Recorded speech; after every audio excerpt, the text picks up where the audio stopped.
BNP গর্ব করে বলে ৭১ও তাদের, ৯০ও তাদের, ২৪ও তাদের, সবকিছু তাদের, আর কারো কিছু নেই। ৭১ তো বিএনপির জন্মই হয়নি। ৭১ তাদের হয় কিভাবে?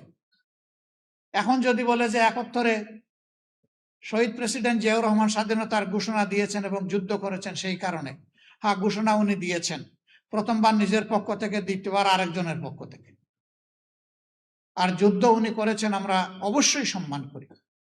কিন্তু এককভাবে যদি একক ক্রেডিট এক ব্যক্তিকে সবকিছু দেওয়া হয়, তাহলে বাকি যোদ্ধাদের পজিশন কোথায় থাকে? এইটাও যুদ্ধকে কুক্ষিগত করার, আগের আমলে যারা ছিল ফেসিবাদী আমলে, তারাও এইভাবে করেছে। এবং তারা করতে গিয়ে লজ্জাজনক ভাবে জিয়াউর রহমান সাহেবকে পাকিস্তানের দালাল, চোর, কোনো কিছু বলতেই বাদ দেয় নাই। আমরা ওই রাজনীতি আর দেখতে চাই না।